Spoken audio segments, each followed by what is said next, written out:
The first thing people in Irele village heard that morning was the voice of Mama Titi shouting at the top of her lungs, "Come and buy your delicious aru, fresh, soft, and sweet like newborn yam."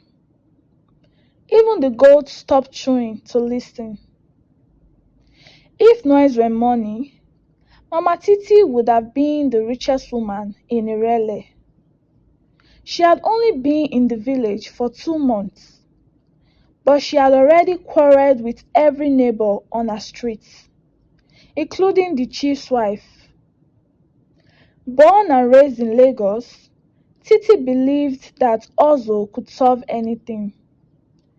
She sold everything from garri to second-hand wigs before she followed her husband, Kunle, back to his village after he lost his job in the city.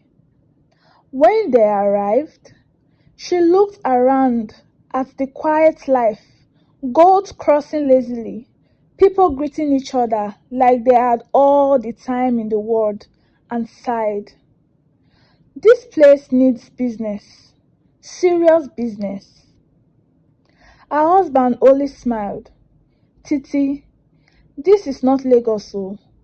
Yeah, people believe even ordinary soup can carry story." She waved him off. "Abeg, story no dey parents. We go sell something." And that was how the beans of confusion entered their lives.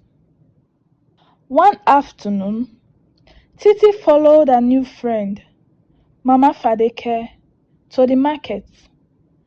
As they walked past the food stalls, a sweet, nutty aroma caught her nose. "Ah, which food be this one?" she asked. "That's Aru," Mama Fadeke said proudly. "Our people love it, but not be everybody fit sell am." Titi's eyes lit up. "Perfect. I will start selling it tomorrow." Mama Fadeke almost dropped her pepper tray. "Eh? No, no, no. You don't just start like that. That food is sacred here. It's used for special gatherings."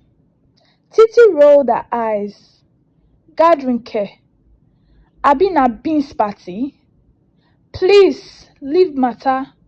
Business is business." By the next morning, the whole of Irele knew that Lagos woman had opened a new store by the main road. Her banner proudly read, "Mama Titi's Special Aru. Taste that brings blessings." By the next morning, the whole of Irele knew that Lagos woman had opened a new store by the main road. Her banner proudly read, "Mama Titi's Special Aru. Taste that brings blessings."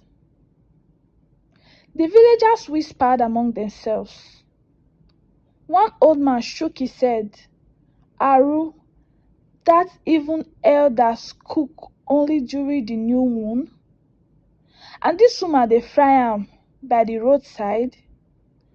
Wahala don wear wrapper." But Titi didn't care. Her food sold out before noon. People loved her spices, her jokes, and her Lagos swagger. Business boomed until strange things began to happen.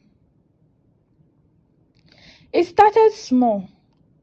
Her cooking pots began cracking one after another. Then, a goat she used to chase from her store suddenly refused to move, staring at her pot like it was in a trance.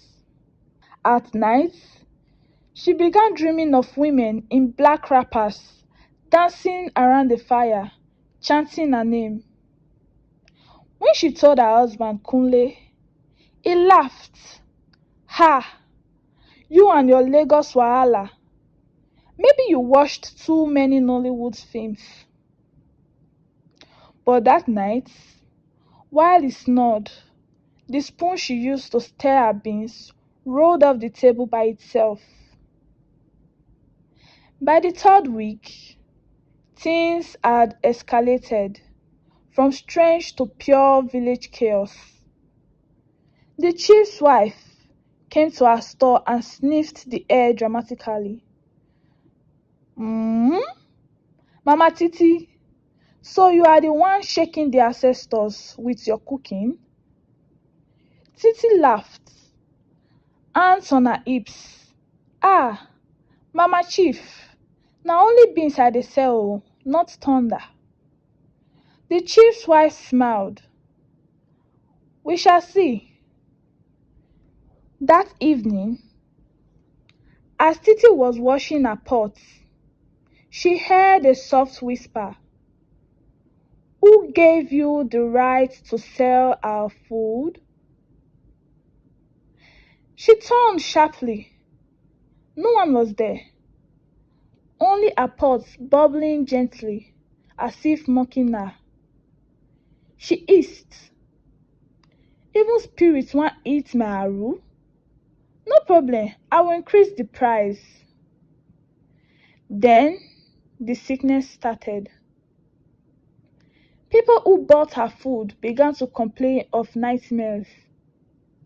One woman said she dreamt she was serving the same food to hundreds of shadowy women who laughed with one voice. Titi laughed when she heard it. I beg, maybe my beans are too delicious even in dreams. But that night, she too dreamt of the same thing. Only this time, one of the shadowy women pointed at her and said, You took what was not yours. By morning, she could barely get out of bed. Her body felt heavy. Her eyes flickered as if she hadn't slept for days. Her husband panicked. Titi, maybe we should see the Pastor Daniel. Pastor Daniel was the village's unofficial problem solver, a young, lively man who prayed with the same energy people used to dance to Fuji music. He came immediately, Bible in hand, with his famous line, Ah, somebody shout Hallelujah before we even start. Even Titi managed a weak laugh. He looked at her pot and frowned. Sister Titi, who told you to cook this food? Nobody. It's just beans. He shook his head slowly. Not this one. Here in Irele, Aru is not just food. It's a convenient meal. You have cooked yourself into the middle of a battle you didn't start. Kunle's mouth fell open. But Pastor, how can beans be a battle? Pastor Daniel closed his eyes. Because your great-grandmother, Mama Ajani, was one of the women who made this food sacred. It carries your family bloodline. When your wife began to sell it without knowing, she reopened the old covenant. Titi gasped. Pastor, I only wanted to survive. He smiled kindly. And you will. But first, we must close this pot you opened. That night, Pastor Daniel gathered a few prayerful villagers. They prayed till their voices cracked. When they threw the remaining aru into fire, the pot screamed like wind trapped in metal. The villagers scattered. Even Titi's wrapper nearly fell. Pastor Daniel raised his hand. Peace, he shouted.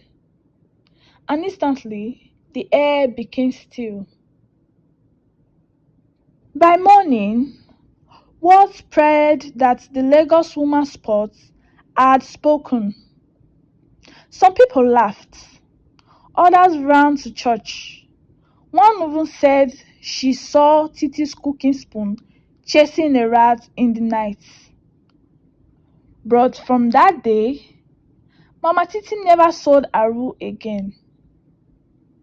She opened a puff-puff stand instead, with a new signboard that read, Mama Titi's puff-puff of peace, no ancestral issues included. The villagers still tease her.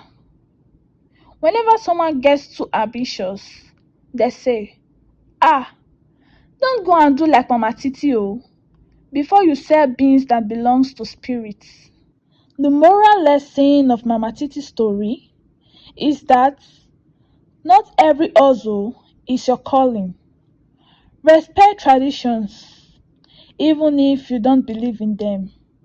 Sometimes, ignorance can invite battles knowledge could have avoided.